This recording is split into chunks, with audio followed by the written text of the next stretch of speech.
গোষ্ঠী সংঘর্ষে জর্জরিত মণিপুর থেকে কাছাড়ের ফুলের তোলে আশ্রয় নেওয়া লোকদের শিবির পরিদর্শন করলেন লোকসভার বিরোধী দল নেতা রাহুল গান্ধী। শিবিরে থাকা লোকদের সঙ্গে দীর্ঘ সময় কথা বলেন তিনি।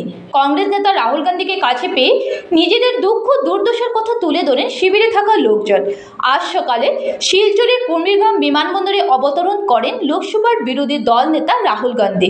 তাকে স্বাগত জানাতে উপস্থিত ছিলেন প্রদেশ কংগ্রেস সভাপতি ভূপেন বরা, বরাকের 3 জেলা কংগ্রেসের সভাপতি সহ বিধায়করা। বিমানবন্দর থেকে সড়কপথে সোজা চলে যান ফুলের তোল। আশ্রয় শিবির পরিদর্শন করে মণিপুরের জিরিবামের উদ্দেশ্যে যাত্রা করেন কংগ্রেস নেতা। জিরিবামে বিভিন্ন আশ্রয় শিবির পরিদর্শন করে চলে আসবেন কুম্ভীরগ্রাম। ওখান থেকে বিমানে চলে যাবেন ইম্ফল। প্রসঙ্গত, বিরোধী দল নেতা হওয়ার পর এই প্রথম অসম সহ মণিপুরে আসেন রাহুল গান্ধী। গোষ্ঠী সংঘর্ষের জর্জরিত মণিপুরের খবর নিতে এর আগেও ওই রাজ্য সফর করেছিলেন কংগ্রেসের এই শীর্ষ নেতা।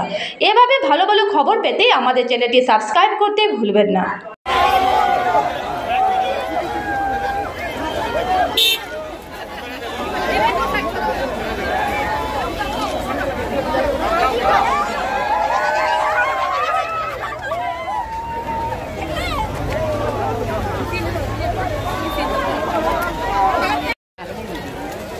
Sungai lu tak halal, huno tak pete, mang law ni.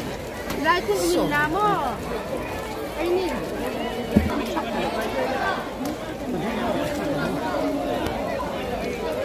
Min. Oh ya, oh ya. Huno kunai ni. Kunai. Aku sungai law ni. Halal law ni. Eh, jadi yang tidak huno mai tu. Buat nak buta na. Kali untuk maya dek.